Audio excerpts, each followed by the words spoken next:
talk about the secrets and strategies of getting more out of your day so that you can become an overachiever. Hey guys, welcome back to 5nothing100nothing.com. I am Bucket. It stands for the fittest underdog guru using intelligent tactics. And guys, how is it that there's people that just seem so accomplished, right? They get so much out of their day. They're climbing the ladder, you know, they get their degrees, they, volunteer, they do volunteer work, they do this for charities, they this, they that, they exercise every day, they get so much done. And you're sitting there going, okay, I woke up and I played a game on my phone, and I had a late breakfast, and I did some work, and then I'm kind of tired, and I watched this show, and before I knew it, I was like sitting in front of the TV, and then I'm falling asleep, and the TV's watching me, right? And you'll see people posting things, and they're just getting so much done, and you're wondering, how is this possible? Are they special? What's going on? And the thing is, from my point of view, these people have something called discipline, okay? They guard their time. They know the time wasters. And they still have their leisure, they still do certain things, but they operate on deadline, and they expect a lot of themselves every day. And I think that there's been seasons where, when I look back, I don't know how I did so much, okay? And I'll give you an example. There was a point in my life, in like the last 10 years, I would be up at 3:30 in the morning, have breakfast, get some stuff done on the computer, whether it was my website or something, get to work at 5 in the morning, run boot camps, train people, till like 8 o'clock at night, okay? Sometimes 9 o'clock at night. On every other day from that, I would also do corporate fitness consulting. And I was also a professor at a local college 2 times a week. On top of that, I was writing books. So, and I'm sure there's more things I'm forgetting, but I was doing this all in the same time frame, like in the same week, all of these things were getting done. And people would always be like, how do you do all this? Like, what are you doing? Like, how do you get all this in? And the thing is I was hungry, I was focused, and I guarded my time. I knew that it was just a season that I had to get things done. I wanted to take on the world. I wanted to accomplish things. And did I feel qualified every time an opportunity came up that I took? No. When I had the opportunity and auditioned for various weight loss shows, to be on their reality shows or behind the scenes with like Biggest Loser type shows, high profile stuff, I didn't feel ready, but I was confident that it was a good opportunity, and I knew I would give it my all. And if I failed, then you know what? I learned a lot about it, and I got to experience it. And the thing is, you can't have any fear. You've got to go forward, and you've got to do the work that you need to do to be prepared for when opportunities do come. So I was prepping myself in hopes that the opportunity would come, and they come. Opportunities come when you least expect it. And your job is to simply be ready. Get up early, get your workout in, or whatever time works in your schedule. Whenever it either works because of work, kids. It doesn't have to be perfect. It could be in your basement. It could be doing like one of my body weight workouts that you do. I have some that range from 10 minutes up to 45 minutes that you can do right there in your living room or in your office or wherever. And yeah, it's nice to put on, expensive workout clothes and join a nice polished up corporate gym that gives you nice fruffy towels with lavender and all this other stuff. Sure, that's great, luxury fitness, but it doesn't. Being fit doesn't come down to that. There's people that are fit that have a blue collar job where it's very physical and they're in great shape. Well, they're not in the gym, but they look like they are, right?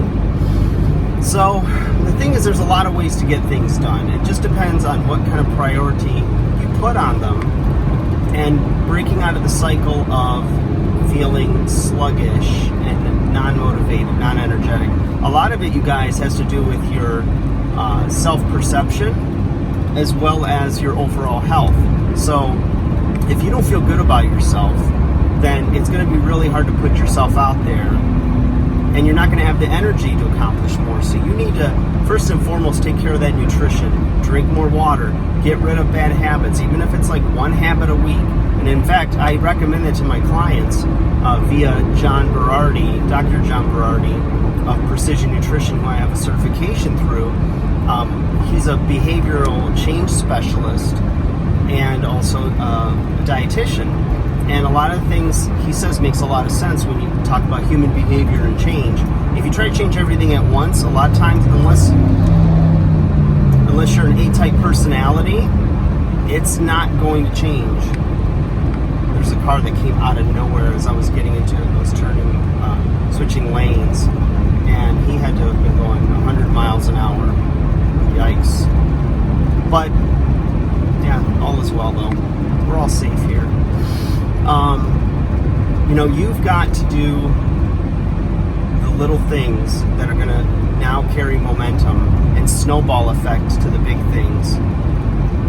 And don't despise the daily habits, the saying no to sugary sweets or indulgences, especially if they are things that are holding you back.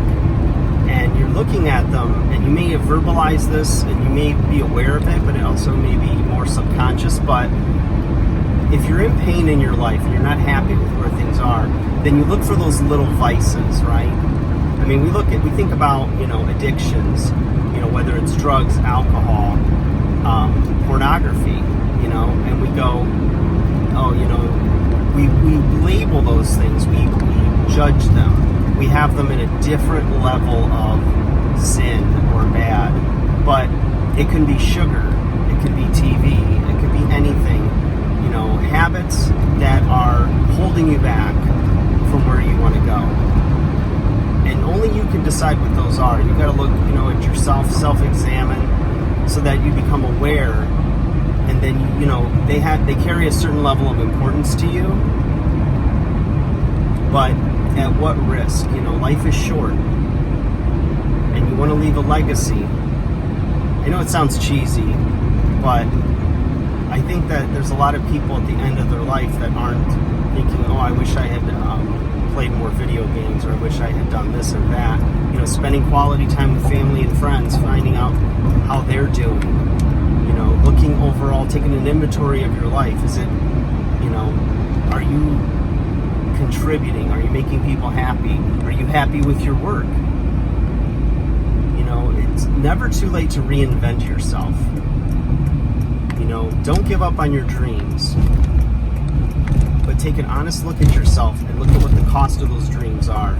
So when you see other people that are successful and that are doing the things you wanted to do, instead of being a hater, hating on it, why don't you try to figure out what they did, if that's what you really want to do, and you can do it. You can do it your way, you can do it a better way, you can do it in some way, so that you're overall happier.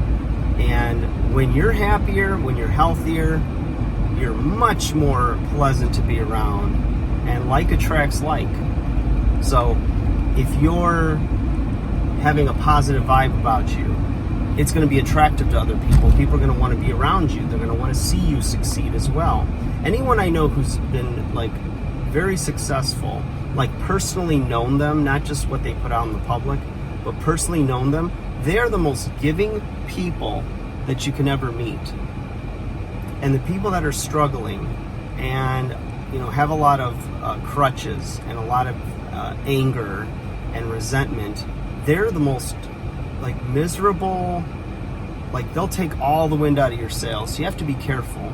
You know, I'm not saying to just hate on them and blah, blah, blah, you know, especially if they're family or, you know, a spouse or something, but you've got to keep your emotions guarded. You got to keep that inner, like, that spark that you have inside you. Train track alert. You've got to protect that. And you've got to make sure that you're surrounding yourself with people or resources that are building you up and not tearing you down. Only you can decide that. You're not a piece of crap. You're not a loser. You weren't born in the wrong family. You define you. You decide if you're worth it. You decide if this whole life is worth it. And trust me, it's worth it. If you're going through hard times, they will get better. I promise. But you're the one that has to make them better.